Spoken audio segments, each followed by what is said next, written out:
In the headlines, Grand Bay among communities is searched by heavily armed police on Tuesday.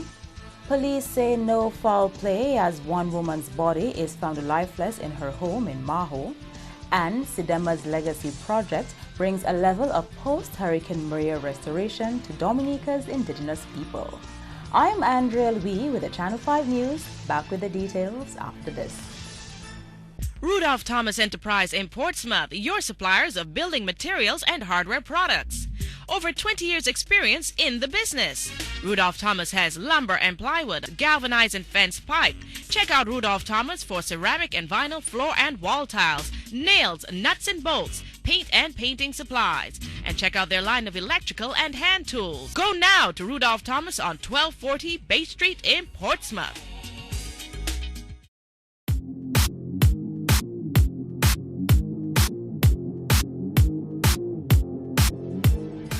Thank you for staying with us. First up, police say no foul play is suspected after the lifeless body of 50-year-old Floran David was discovered at her home in Maho on Tuesday. Police PRO Sergeant Simon Edwards says law enforcement officials were notified after Floran's brother discovered her motionless body on her living room floor when he forced his way into her home on Tuesday morning. The alarm was raised after she failed to show up for work on Monday. David, who was an employee of the Dominica Social Security, was last seen on Saturday. In other top stories, the indigenous people of Dominica are benefiting from Sidema's legacy project on island.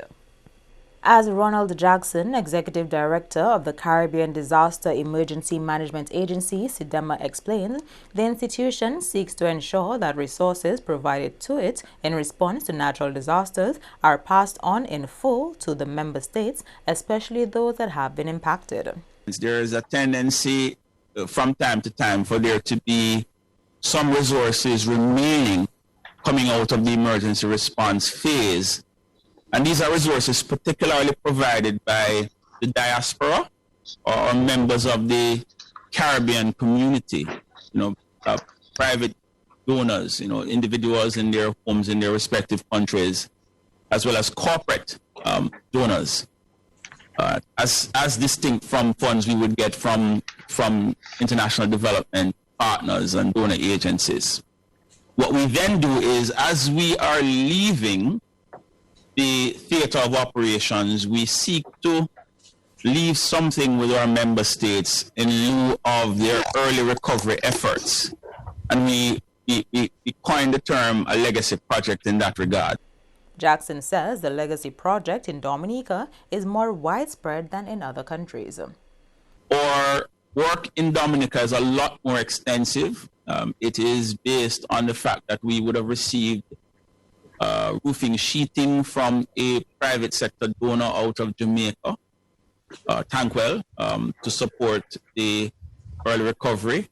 And with that, we received additional resources from the government of Canada to supplement the roofing sheeting and to address the needs of those individuals in the indigenous community, in particular the Kalinago territory.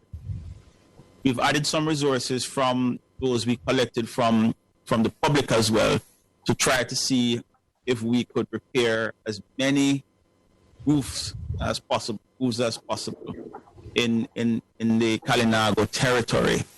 And so that's one of the main legacy projects we're undertaking in Dominica. Sidema is also running legacy projects in Haiti, Antigua in response to Barbuda, Turks and Caicos, and the BVI. On to youth matters. Young people from the Salisbury area are now better equipped to shape a positive future for themselves.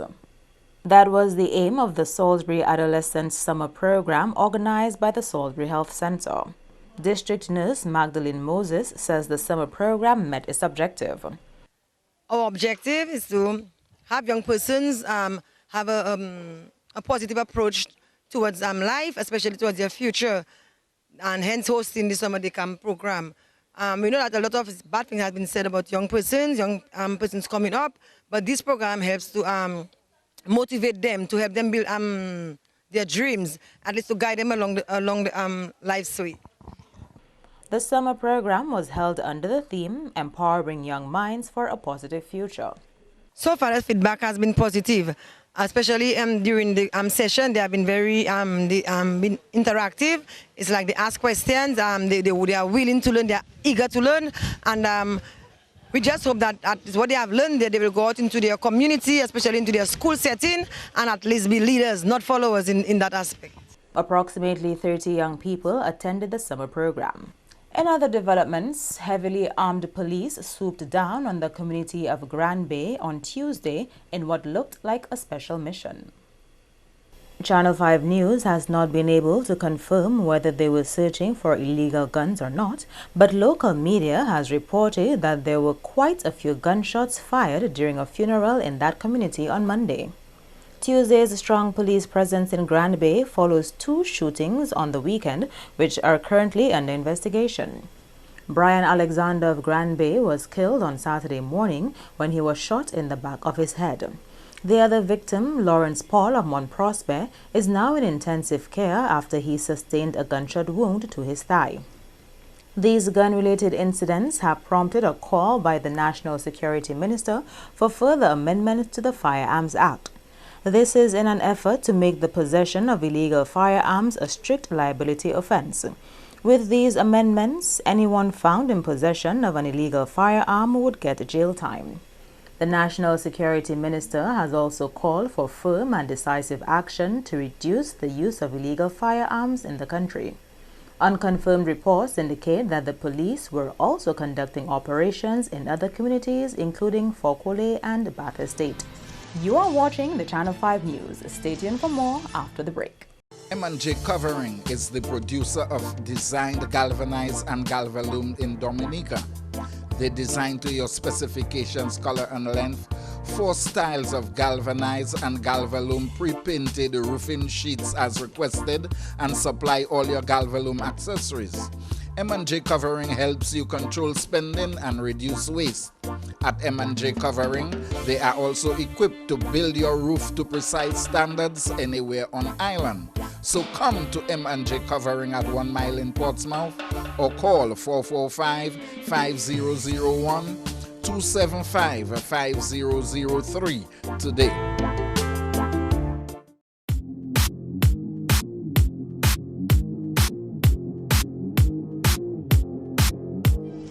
Welcome back. The International Organization for Migration is defending the quality of core houses being constructed for the Dominican people.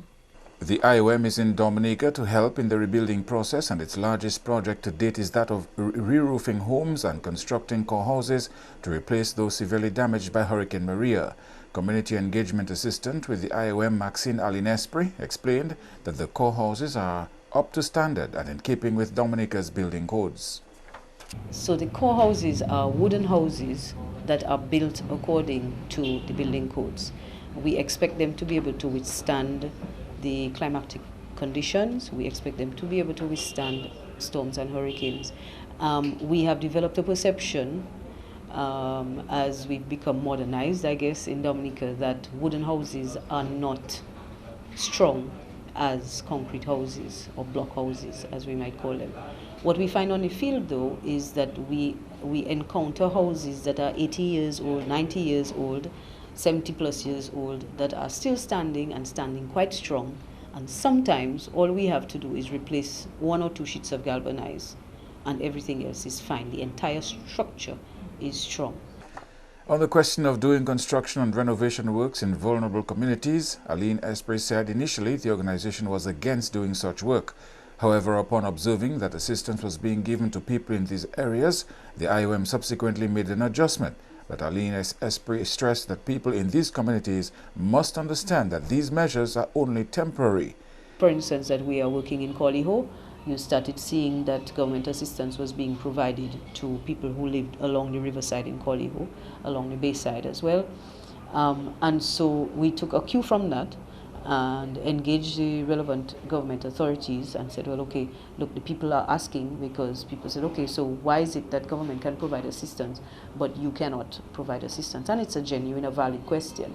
And so we engaged the authorities on it, and they said, look, you know, we came to an agreement that an understanding essentially that there are people who live in these houses who are highly vulnerable and who are exposed to the weather, and who therefore need to be safe from the weather. They need basic comfort. However, in doing our work, we have to ensure that people understand that having a roof over your head, which keeps you dry during regular rain weather conditions, is not the same as being safe. The IOM is currently on a mission to cover more than 600 homes and construct 80 core houses. MP for Portsmouth Ian Douglas has continued to push back on criticism by the opposition that the Roosevelt Skerrit-led administration neglected to do what it took to facilitate the stay of Atalem and Ross University in Dominica. At a recent meeting in Portsmouth, the leader of the opposition UWP said the Deputy Prime Minister, along with the members of Parliament for Portsmouth, Paybush and Collyho, all failed to do their part in keeping Ross in Dominica. But the Portsmouth MP says it is evident that the administration he is a part of did its level best to facilitate Ross and Atalem remaining in Picard. I mean, we had just had a meeting with the Ross hierarchy and the board of Atalem back in May of this year to find out what else could we possibly do to ensure that they resume classes at least by January for the latest. Everybody knows that we are building an international airport. It's not no secret that we have, at the end of this month, $200 million saved in an account for the international airport. And all of that bits of infrastructure is in part was due to facilitate Ross. We have made, and everybody knows that we are doing a new hospital, and that hospital also would have served Ross University. We have made a number of offers to Ross University throughout the life of the school to adopt the Portsmouth Hospital and take it and use it for the benefit of their students. So I mean, every single possible move that the government of Dominica could have made was made. Douglas says prior to Hurricane Maria, government placed $10 million at the aid bank to assist the tourism sector in refurbishment of hotel rooms and restaurants. Douglas says following Hurricane Maria, government extended this loan facility to landlords of Picard to fast-track refurbishment and renovation works on their properties. He says, like the banana industry, Ross University benefited every sector of this country, and its departure should not be politicized as has been done. And it's been a week, but friends of the late Nigel Edmond continue to express sadness over his death. 2 months ago, we sat down in the airport talking. Never had in mind this was around the corner. Rest in peace, bro.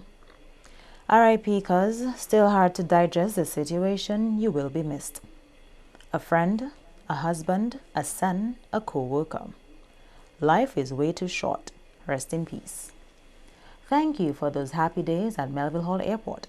Just some of his friends' expressions of sympathy on his Facebook page. It involved a Subaru Legacy, registration number PI 480, driven by Dwight Seaman of Loubaire and passenger Nigel Edmond, male 37 years of Maho. The vehicle was traveling in a southerly direction along the highway when it went out of control and collided with the concrete base of the light pole which divides the eastern and western lane. Dwight Seaman sustained injuries to his head and Nigel Edmond sustained injuries to his stomach and chest. Both individuals were transported to the Accident and Emergency Department at the Princess Margaret Hospital. They were attended to and admitted. Nigel Edmond succumbed to his injuries and was pronounced dead by a medical doctor on Friday, 24th August 2018. Nigel Edmond was also a former employee of Marpin. Our sympathies to his family.